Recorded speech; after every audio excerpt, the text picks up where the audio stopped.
बुलढाणा जिल्ह्यातील सिंदखेड राजामधील राजमाता जिजाऊ यांच्या स्मारकाच्या प्रत्यक्ष कामाला गती देण्याचं उपमुख्यमंत्री एकनाथ शिंदे यांनी निर्देश दिलेले आहेत। पर्यटन विकास महामंडळाच्या माध्यमातून स्मारकाच्या कामाला तत्काळ सुरुवात करण्यात येणार आहे। सिंदखेड राजामधील या स्मारक आणि जिजाऊ सृष्टीच्या कामासाठी 2024 साली 50 कोटी जाहीर करण्यात आले होते। या निधीमधून सिंदखेड राजा जवळील जिजाऊ सृष्टीचं काम सुरू करण्यात आलं होतं।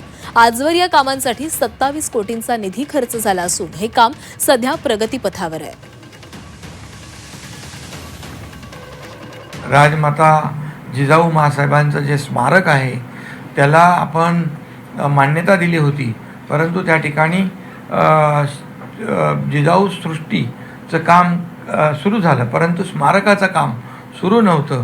आणि रोहित पवार यांनी ते निदर्शनास आणून दिल्यानंतर नगर विकास विभागाच्या माध्यमातून तात्काळ 50 कोटी रुपये त्या स्मारकाच्यासाठी पहिल्या टप्प्यासाठी त्या विभागाला देण्यात आलेले आहेत आणि त्याचं काम युद्ध पातळीवर सुरू होईल आणि राजमाता जिजाऊ महासाहेबांच्या स्मारकासाठी कुठेही निधी कमी पडणार नाही याची काळजी सरकार घेईल।